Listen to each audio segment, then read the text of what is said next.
Como el ciervo busca por las aguas, así clama mi alma por ti, Señor.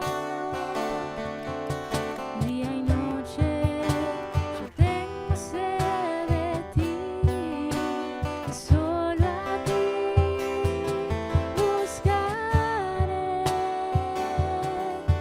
Como el ciervo busca por las aguas, así clama mi alma por ti, Señor. Día y noche yo tengo sed de ti, y solo a ti buscaré. Lléname, lléname, Señor, dame más de tu amor. Yo tengo sed solo de ti. Lléname, Señor.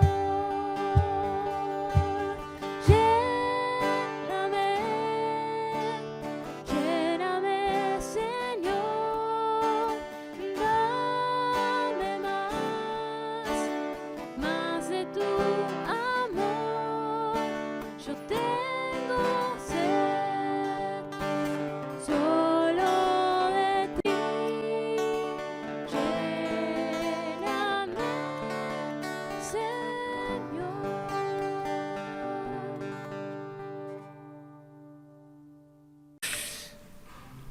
Uno de los libros de la Biblia que más me cautiva o que más me atrae es el libro de Apocalipsis. Sin embargo, sé que algunos cristianos no lo leen el Apocalipsis. Para algunos cristianos la Biblia termina en Judas y no llegan al libro de Apocalipsis. Algunos me dicen, bueno, yo leí algo de Apocalipsis y no entendí mucho, entonces la verdad que no tengo muchas ganas de leer este libro. Y otros dicen, bueno, el libro de Apocalipsis habla de lo que va a pasar en el futuro, ¿para qué preocuparnos por el futuro? Pensemos más en el presente. Una vez un hermano me dijo, tantas almas que se van al infierno, dice, ¿no sería mejor en vez de pensar en el Apocalipsis, pensar en testificarle a esas personas? Bueno, si esas personas hubieran leído el Apocalipsis, seguramente no se irían al infierno, seguramente estarían poniendo su fe en el Señor. Y si nosotros leemos el Apocalipsis, seguramente pondríamos más esfuerzo en testificarle a los que aún no conocen de Cristo. También algunos dicen, no, yo no leo el Apocalipsis porque me da miedo, dice, todas esas cosas que van a pasar, ¿no? Una hermana mayor hace un tiempo me decía, no, a mí me da mucho miedo todo lo que dice el Apocalipsis. Bueno, yo digo, si le da miedo leer lo que dice el Apocalipsis, no sé cómo hacen para mirar el informativo, porque a mí me da mucho más miedo el informativo que leer el Apocalipsis, ¿no? Por eso yo siempre defiendo el libro de Apocalipsis, porque no es solo un libro de profecías. Algunos piensan que lo único que hay en Apocalipsis es profecías. No solamente hay profecías. Cuando lo estudiamos en profundidad el libro de Apocalipsis nos vamos a dar cuenta que habla de muchos temas. El libro de Apocalipsis habla de doctrina. En el libro de Apocalipsis hay mucho aliento para los cristianos que son fieles a Dios. El libro de Apocalipsis nos habla de historia, el libro de Apocalipsis nos habla de política, el libro de Apocalipsis nos habla de creación, de la creación de Dios, nos habla de la nueva Jerusalén. Es un libro que tiene sabiduría. En el capítulo 13, en el versículo 18 dice, aquí hay sabiduría, el que tiene entendimiento cuente. Y te la deja picando ahí para que vos, te está desafiando a que vos utilices tu inteligencia para darte cuenta de lo que te está diciendo. En el 17:9 dice, esto es para la mente que tenga sabiduría. Tenés que pensar, tenés que investigar y el libro de Apocalipsis te ayuda a hacerlo. Por eso digo que es un libro completo. Pero cuando uno estudia en profundidad el libro de Apocalipsis, empieza a descubrir que una de las cosas más importantes que hay en el libro de Apocalipsis es alabanza y adoración a Dios. Y hoy estamos en una reunión donde estamos poniendo el énfasis en la alabanza y en la adoración a Dios. Y si nosotros leemos el libro de Apocalipsis, nos vamos a encontrar con muchas expresiones de alabanza y de adoración a Dios. Y es una alabanza y es una adoración a Dios como no hay en ningún otro libro de la Biblia. Porque si usted lee los Salmos, usted va a ver al salmista alabando a Dios, pero haciéndolo desde acá, desde la tierra. Ahora, cuando uno lee el libro de Apocalipsis, empieza a ver a la gente alabando a Dios, pero no desde la tierra. Están alabando a Dios en el cielo. Y es con lo que nos vamos a encontrar cuando estemos en la presencia de Dios. En el libro de Apocalipsis hay muchas expresiones de alabanza y de adoración en presencia de Dios, en presencia de Cristo. Cuando empieza el libro de Apocalipsis, dice que Dios le va a estar hablando a Juan y le va a estar mostrando, le va a estar diciendo las cosas que has visto, las cosas que son y las que han de ser. Cuando Dios le dice a Juan que escriba, le dice, tenés que escribir de lo que ya fue. Tenés que escribir de lo que está haciendo ahora, de lo que está sucediendo ahora, y tenés que escribir de lo que va a suceder después. En Apocalipsis 1:19 dice justamente esto, escribe las cosas que has visto, y las que son y las que han de ser después de estas. Y cuando empieza el capítulo 4, empiezan las cosas que serán después. En el capítulo 2 y en el capítulo 3 se nos habla de la iglesia. Y es el tiempo nuestro, el tiempo de la iglesia. Pero en el capítulo 4 empieza a hablar de las cosas que van a ser después de la iglesia. Nos empieza a hablar de lo que va a suceder después que Cristo arrebate a su iglesia. Por eso en los 3 primeros capítulos de Apocalipsis se nombra muchas veces la palabra iglesia. Pero a partir del capítulo 4 en adelante ya no se nombra más la palabra iglesia, solamente allá por el final del libro se vuelve a recordar la palabra iglesia. La iglesia llega hasta el final del capítulo 3 y en el capítulo 4 ya estamos hablando de lo que es la eternidad. Y en este capítulo 4, cuando empieza la eternidad, podríamos decir, cuando estamos en la presencia del Señor, es cuando vamos a ver estas expresiones de alabanza, vamos a ver estas expresiones de adoración a Dios. Y en Apocalipsis capítulo 4, versículo 1, que lo vamos a tener allí en pantalla, vemos este primer versículo en este capítulo. Dice, después de esto miré, y he aquí una puerta abierta en el cielo, y la primera voz que oí, como de trompeta hablando conmigo, dijo, sube acá, yo te mostraré las cosas que sucederán después de estas. Dice Juan que se abrió una puerta en el cielo y le dice, sube acá. Esto es una figura del arrebatamiento, cuando Dios va a arrebatar a la iglesia, cuando los cristianos van a ser tomados de la tierra y van a ser llevados a la presencia de Dios. Y le dice, sube acá, y se abre el cielo para que Juan entre en aquel lugar.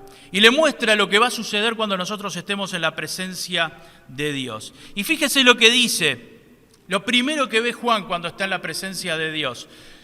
Versículo 2. Y al instante yo estaba en el Espíritu, y he aquí un trono establecido en el cielo, y en el trono uno sentado.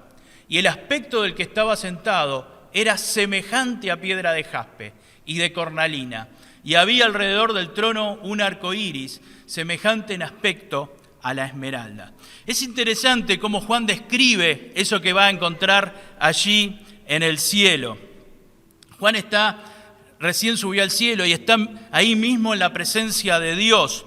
Y Juan no encuentra palabras para decir lo que está viendo. Por eso dice, es semejante, es parecido, es como.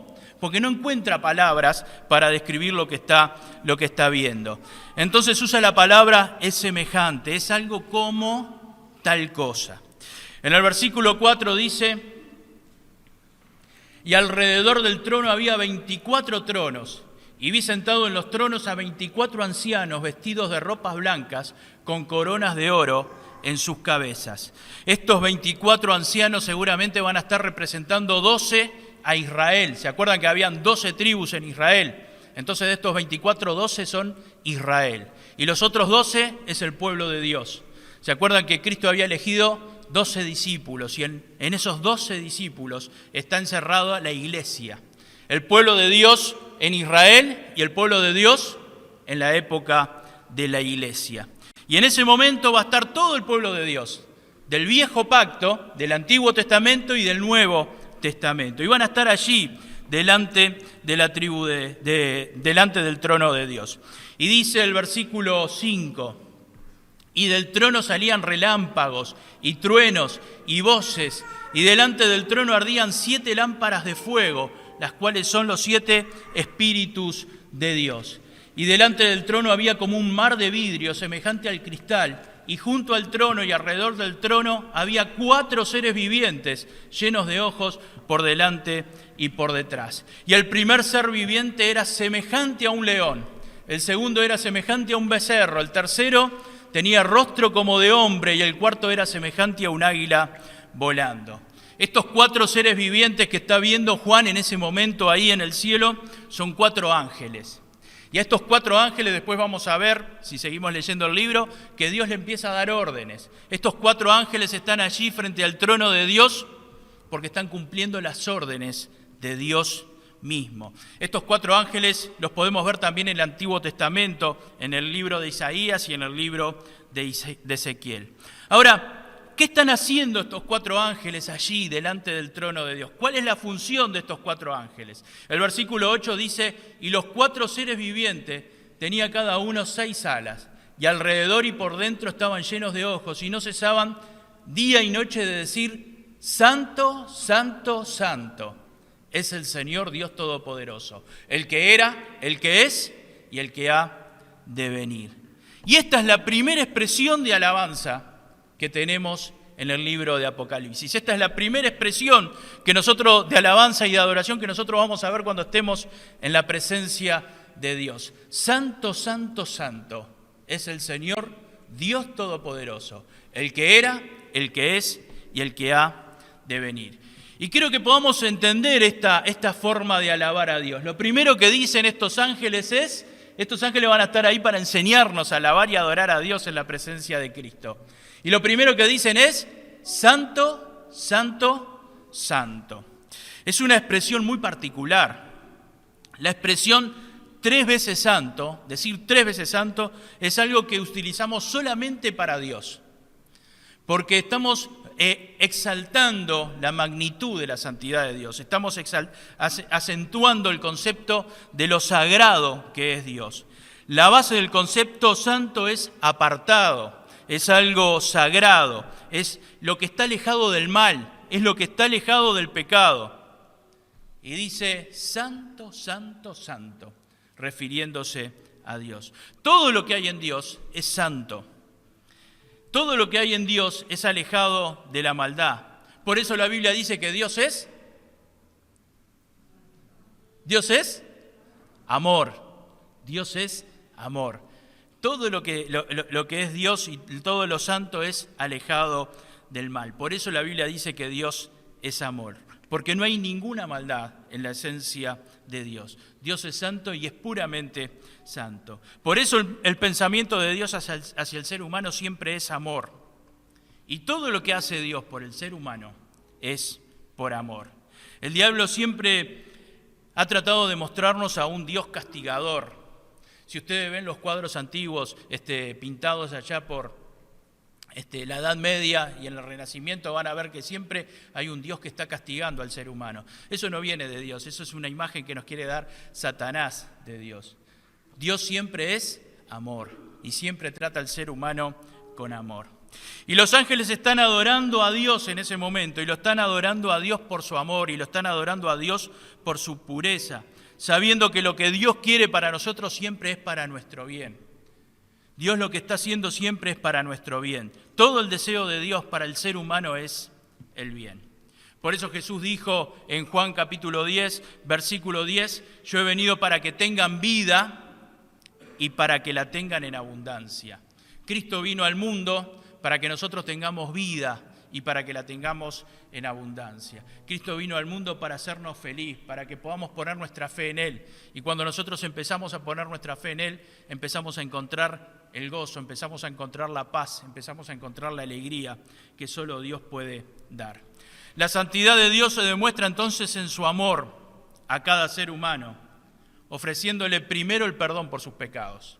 Lo primero que Cristo hace es ofrecernos el perdón por nuestros pecados, una vida abundante y una vida de felicidad.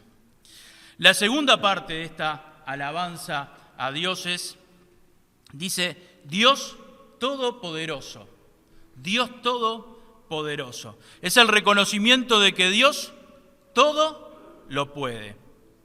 ¿Puede haber alguien que se oponga a Dios? ¿Puede haber alguien que se oponga a Dios? Hay quienes se oponen a Dios. Por supuesto que hay quienes se oponen a Dios. Ahora, ¿puede haber alguien que se oponga a Dios y lo pueda vencer? Dios Todopoderoso. Nada ni nadie puede vencer a Dios, ni tiene poder como Dios. Reconocer el poder de Dios. Reconocer el poder de Dios. Reconocer que Dios es todopoderoso. Es reconocer mi necesidad de Dios. Cuando yo digo, gracias Dios Todopoderoso, te alabo Dios Todopoderoso, estoy reconociendo mi necesidad y mi dependencia de Dios. Reconocer el poder de Dios es reconocer que lo que no viene de Dios no me va a hacer bien. Es reconocer que reconocer el poder de Dios es poner mi fe y mi confianza en Dios.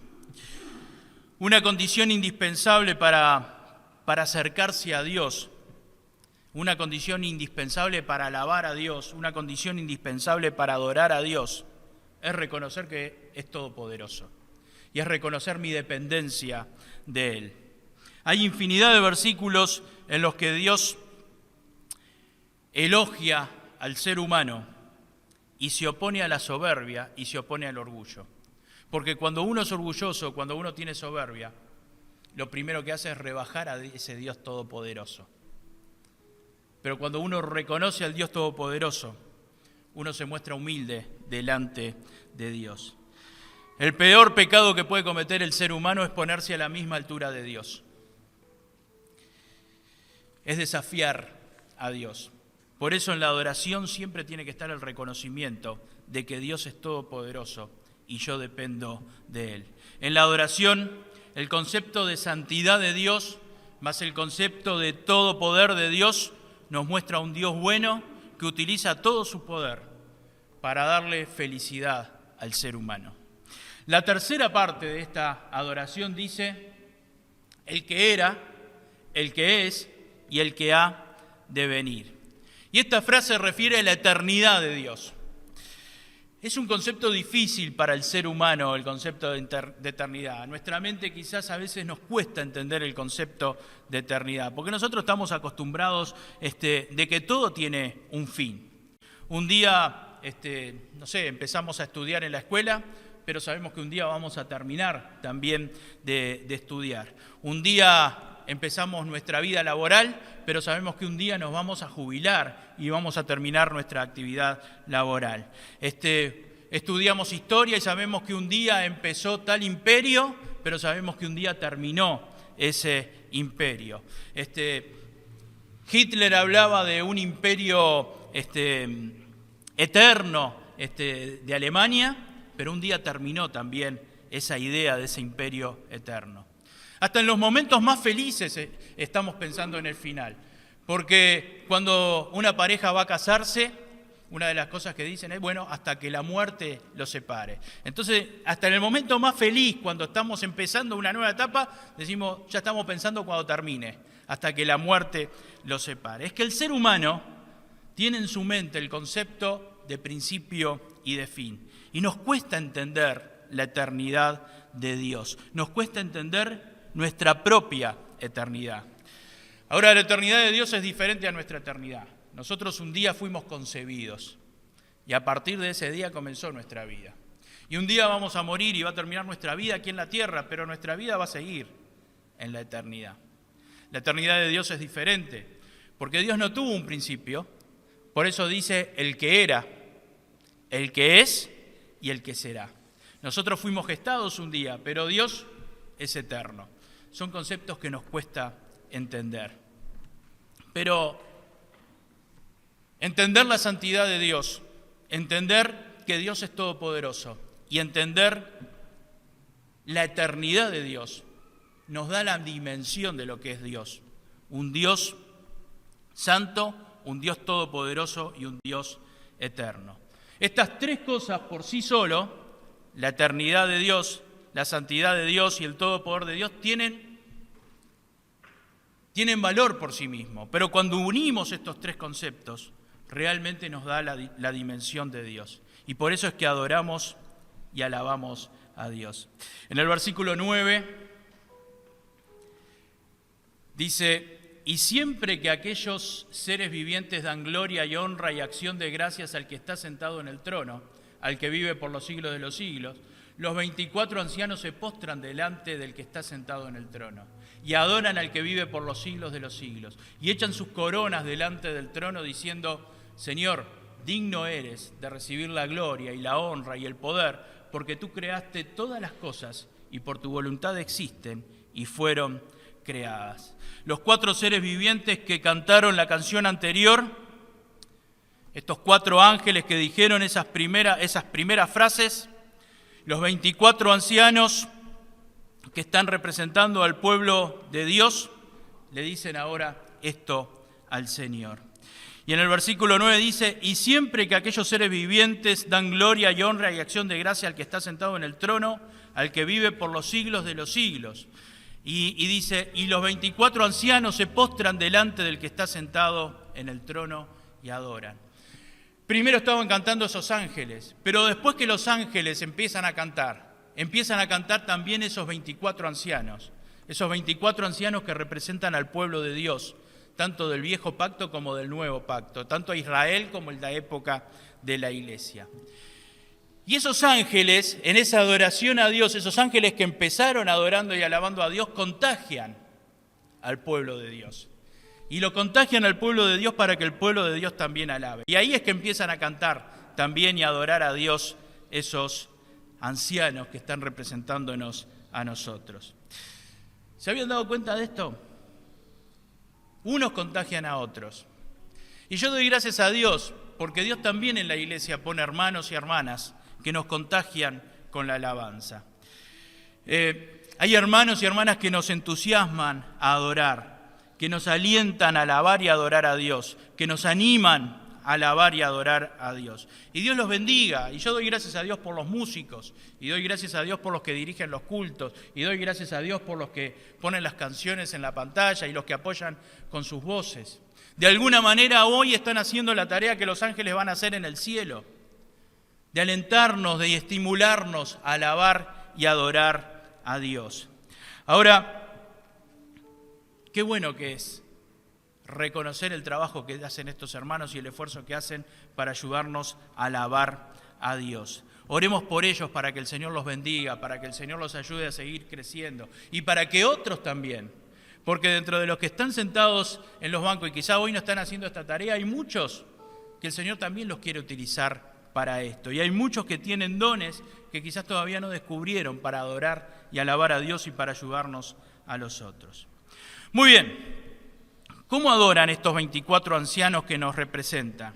¿Qué dicen cuando adoran? Dice en el versículo 10 que está ahí, dice: los ancianos se postran delante del que está sentado en el trono y adoran al que vive por los siglos de los siglos y echan sus coronas delante del trono diciendo. Se postran ante el trono de Dios. Esto habla de una actitud que tenemos que tener cuando adoramos a Dios.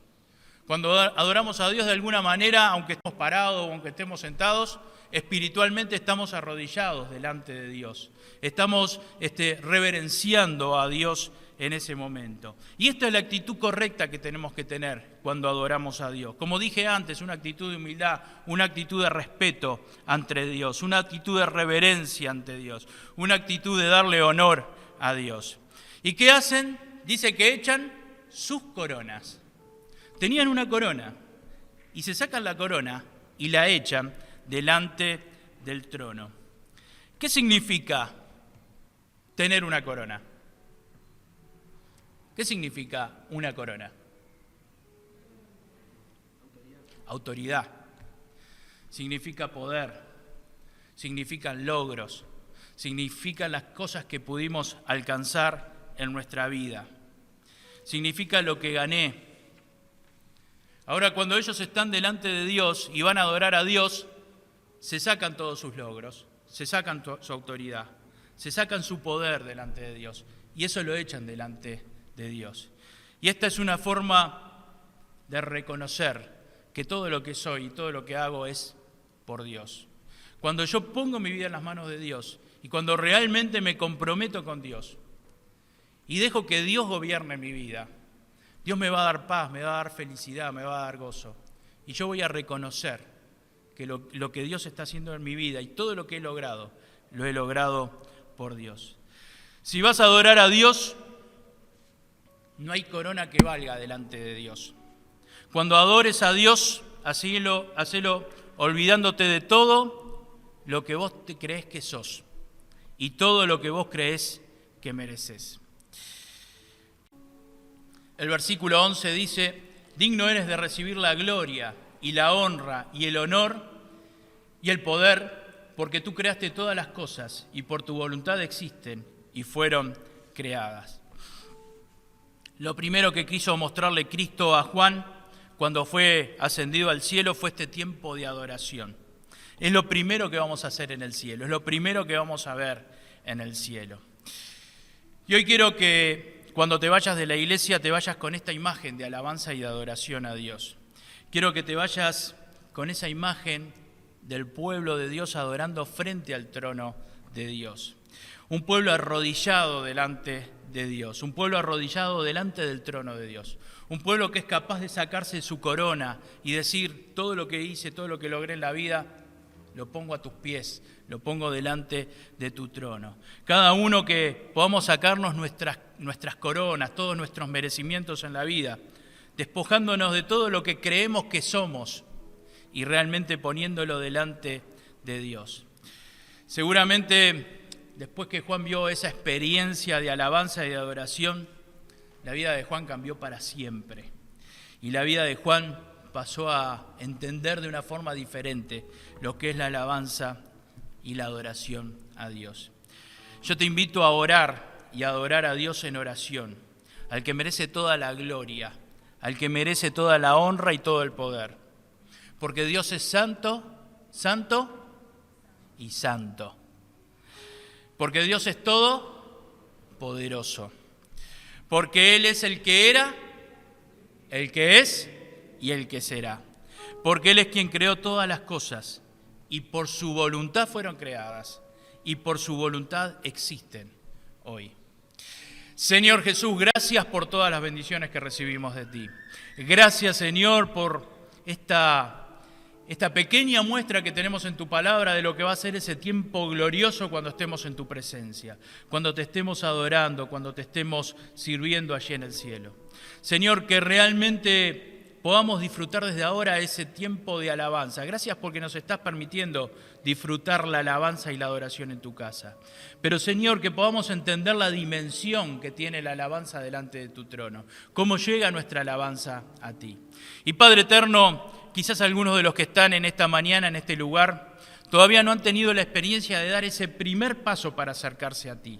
Señor, tú estás hablando a sus corazones, Señor. Tú en este momento, Señor, le estás mostrando la necesidad que tienen de ti. Señor, que puedas realmente estar tocándolos, Señor. Y cada uno de ellos los ponemos en tus manos para que vos estés haciendo tu obra en sus corazones, Señor, y para que puedan venir a ti. Los pongo en tus manos, Señor, en el nombre de Jesús. Amén.